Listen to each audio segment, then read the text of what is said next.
Estamos de volta com o segundo bloco do Ação Nacional. O tema de hoje é luto coletivo e quem responde às nossas perguntas são a psicóloga Andréa Elisa Garcia e o psicanalista e especialista em comportamento Edson de Paula. Bom, você falou uma coisa, Andréa, no bloco anterior, sobre a questão de relações a perdas. Há diferentes formas de relação a perdas? De reações? De reações. Sim, há diferentes formas. Essas fases são clássicas, né? Como o Edson havia lembrado. Negação, a raiva, a barganha. A barganha costuma acontecer não muitas vezes em casos de morte, mas quando você está acompanhando um processo de terminalidade, por exemplo, de um familiar. Ou quando alguém recebe uma notícia difícil, como um diagnóstico de câncer, alguma coisa assim. A pessoa entra num processo de tentar prometer alguma coisa para Deus, eu nunca mais vou fumar se eu me curar dessa doença. Ela começa a negociar. São negociações. E quando esse processo, a pessoa vai percebendo que a negação não se sustentou porque a situação foi transcorrendo e ela foi tomando contato com a realidade. A raiva também não resolveu a situação, a barganha também não resolveu. Sim. E aí ela tende a evoluir para essa fase de depressão. Só que essas fases, elas não são necessariamente em ordem linear. Algumas pessoas vivenciam as fases de maneira simultânea ou não vivenciam uma ou outra. Existe uma ideia de que... hoje tem muitos artigos científicos publicados sobre luto na gestação, luto materno, luto paterno, luto infantil, lutos coletivos, lutos por mortes trágicas. Hoje tem artigos científicos sobre tudo isso, né? Aqui no Brasil a gente tem um grupo de pesquisadores na PUC de São Paulo, que é um dos maiores, o maior grupo de estudos sobre luto no Brasil, que tem feito um trabalho muito importante, inclusive nos acidentes aéreos, né? E além de fazer um trabalho de acolhimento às vítimas e de atendimento psicológico a familiares e sobreviventes e vítimas, eles têm produzido bastante material científico também que serve de suporte para quem vai trabalhar com essas pessoas enlutadas, né? Então, em termos de reação, uma coisa que a gente costuma sempre dizer, num caso de luto coletivo, eu uso o seguinte exemplo com os meus alunos. Se você está assistindo um jogo de futebol em casa sozinho, do seu time, e ele faz um gol, você comemora sozinho, mas comemora de um modo mais discreto, porque afinal você está ali sozinho com a televisão. Sim. Se você está no estádio, vai lá para você ver, né, aquela energia vai te contagiar de uma tal forma e a sua comemoração vai ser muito mais entusiasmada. Isso acontece para alegria e acontece para tristeza. Então, você começar a assistir na televisão frequentemente a exposição de uma situação trágica, sofrida, seja um acidente aéreo, um incêndio, ou às vezes a gente vê, atualmente a gente tem visto muitas situações, os refugiados de guerra. A gente assiste aquelas cenas, aquilo é uma situação de crise, né? Uma crise humanitária de proporções. E você fica, né, comovido com mundiais. Aquela situação, você quer, Sim. Como é que eu posso ajudar, o que eu posso fazer, né? E não sabe como, né? Sim. Exato. E aí algumas pessoas partem para a ação, outras vão ficar mais paralisadas. Essa paralisação não tem um tempo muito demarcado, não, né? Eventualmente, uma atenção psicológica vai trazer um suporte para essas pessoas. A gente costuma evitar dizer que sempre vai trazer a solução. Nem todo mundo vai precisar de um suporte psicológico, algumas pessoas vão conseguir elaborar com seus próprios recursos, nem todo mundo vai precisar de um suporte médico. Mas quando essas reações se prolongam, seria interessante. É uma questão também de apego e desapego. Perfeito. Porque em alguns momentos você fica apegado, e a palavra seria bem essa mesmo, quando há uma questão de luto, na questão da perda, a pessoa fica fixada, muitas vezes, num momento de passado agradável, numa situação agradável ou numa situação conflitante. Então ela fica com a mente dela fixa naquele ponto e muitas vezes ela regride, inclusive. Há uma regressão também psíquica na pessoa no momento do luto, onde ela começa a reviver toda a vida dela, os momentos que ela passou com a pessoa que acabou de deixar esse mundo. Então, existe todo um trabalho feito no luto aqui para que você possa também equilibrar essas coisas que são importantes, positivas, mas também entender que existem os momentos de conflito. Então, o luto ele tem que ser uma ruptura também para o crescimento da pessoa. Essa pessoa precisa se desapegar de algumas coisas para iniciar em outras coisas na sua vida. Por isso que muitas vezes a gente vê pessoas tendo reações diferentes no momento de um velório, coisas desse tipo. Tem pessoas que não conseguem nem parar de pé, desmaiam, tem umas reações meio assim.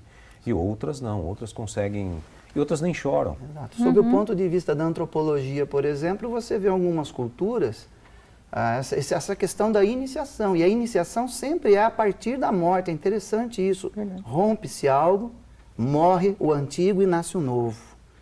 Então, existe até um vídeo na internet de uma criança em que a mãe, ela está ali com um peixinho, né, que acabou de morrer, e ela tem 2 anos de idade, e a mãe pede para que ela, né, faça o luto desse peixinho, ela joga ali no vaso sanitário, dá descarga, e ela começa a chorar naquele momento. Então, importante esse trabalho de entender o ciclo da vida, onde começa, é o fato da irreversibilidade, que é o segundo fator da morte, né? A morte é universal e é irreversível. O que acontece é que, por exemplo, no caso de crianças, né, enlutadas, uma criança que perdeu alguém muito próximo, né? A criança muitas vezes usa a seguinte expressão: fulano vai voltar, eu sonhei com fulano, eu sei que ele está por aqui. E muitas vezes as pessoas confundem esse tipo de reação com uma sensibilidade especial ou com algo assim. Nos estudos sobre luto, os pesquisadores chegam à seguinte conclusão: a criança ela tem que conseguir assimilar exatamente essas duas características do processo de morrer que você destacou: a irreversibilidade e a universalidade. Ela percebe que a morte é universal relativamente cedo, mas que a morte é irreversível, ela vai perceber por volta dos 9 anos de idade. Então, uma criança de 5 anos que, o papai vai voltar, ou a mamãe vai voltar, é natural, porque ela não percebe que ela está acostumada, o papai sai para trabalhar, mas ele volta. Então, esse desaparecer para ela é quase como uma morte, mas ele volta. Então, ela está acostumada com esse ir e vir. Vai e vir. Né? Vai e vir. E o que acontece é que, como você bem disse também, em diferentes culturas tem diferentes maneiras de se enfrentar. Né? Algumas pessoas vão ter, eventualmente, um comportamento mais exacerbado, outras são mais contidas, mais introvertidas. E não há como se generalizar. Né? O luto é um fenômeno que tem alguns elementos que são universais, que são essas reações, mas não tem como se generalizar. Até falando isso, há pessoas que não conseguem nem chegar próximas do caixão, não conseguem nem chegar próximas de um velório, tem arrepio disso e tal. Tem um tratamento, existe como se trabalhar isso com a pessoa? Porque chega a esse ponto? E eu também, outra pergunta também, já ouvi comentários de, não, criança não pode levar no velório. Né? E eu, desde pequeno, minha mãe sempre me levou. Eu não tenho nenhum problema quanto a isso daí. Né? Gostaria que vocês falassem um pouco sobre isso. Há opiniões muito divergentes, né, sobre esse fato de como lidar com o luto e com a criança. Alguns especialistas costumam indicar que você deve ter um diálogo aberto e franco com a criança e entender o sentimento dessa criança no momento da morte. O que ela entende pela morte. Porque a criança, ela tem, até como a Andréa disse, até os 8 anos de idade, a formação de mundo dela é muito concreta, tudo é muito factual. Ela acredita no Papai Noel, ela acredita no Coelhinho da Páscoa. Então, se você disser para uma criança, por exemplo, olha, o seu vovô agora está morando lá nas estrelas, foi morar lá com Deus, ela acredita. E ela acha que está no céu. Ela acha que ele está lá na estrela mesmo. Ela vai acreditar porque ela não entende a subjetividade na comunicação. Ela leva tudo ao pé da letra. Então, a ideia é essa. Vai depender muito do sentimento do pai, da mãe, da família, daquele contexto, em poder lidar com essa criança no momento da morte. Primeira coisa é fazer com que essa criança entenda o ciclo da vida.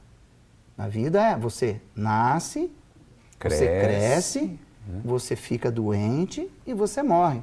Tanto que ao incentivo de animais de estimação, então de você já lidar com essas questões.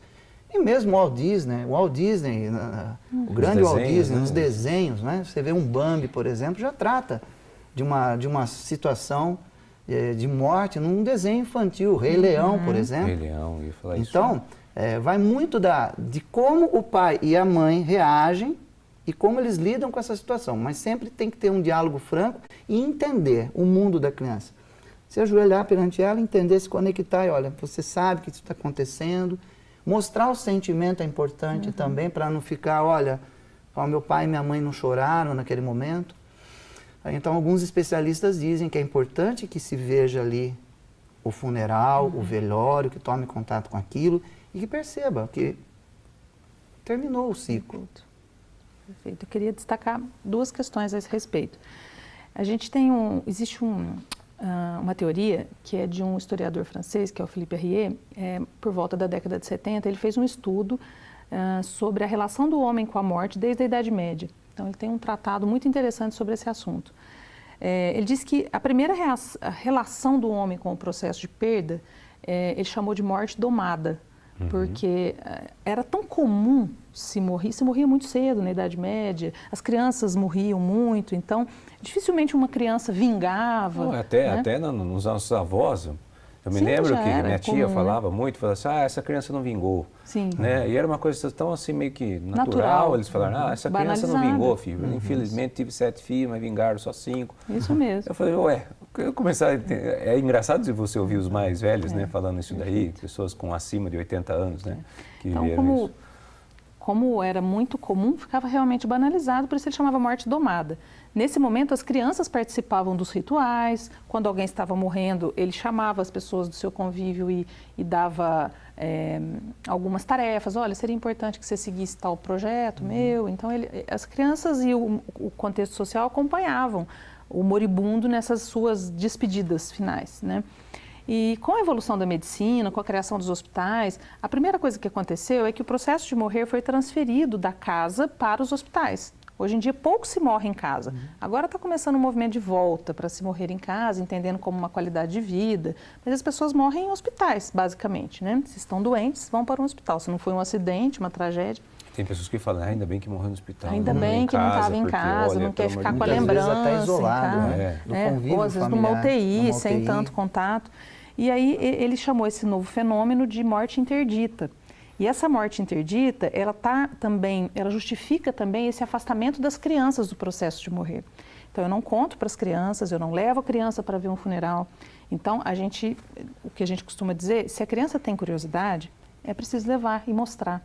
Para ela, é mais importante que ela enxergue concretamente onde é que estava o pai dela, por mais que seja difícil, né?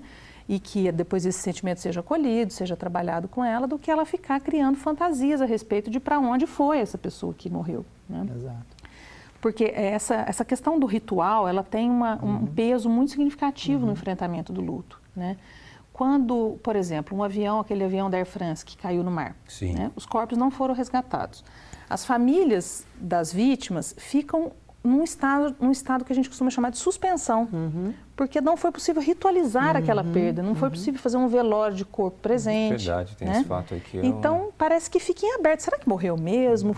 Alguns podem evoluir até para um estado de fantasia e de pensar pensar que vai aparecer vai a qualquer aparecer, momento, está em alguma ilha, alguma coisa assim, né?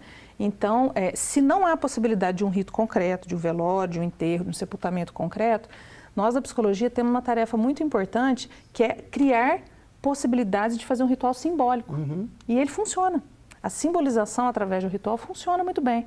Então, cria-se uma situação, que foi o que a Chapecoense fez também, né? Mesmo antes dos corpos chegarem, eles já estavam reunidos em velório, em oração, colocando as imagens, as camisas dos jogadores de futebol. Então, esse processo, que a princípio toma uma proporção muito grande por ser um luto coletivo, a presença da comunidade acaba, num segundo momento, sendo um fortalecedor. Essa solidariedade, essa possibilidade de ritualizar, mesmo que simbolicamente, ela vai trazendo um alento para a dor. Sem dúvida. Num segundo momento. E eu vou perguntar a respeito disso, até aprofundar esse assunto no próximo bloco. Nós vamos para um rápido intervalo e voltamos já.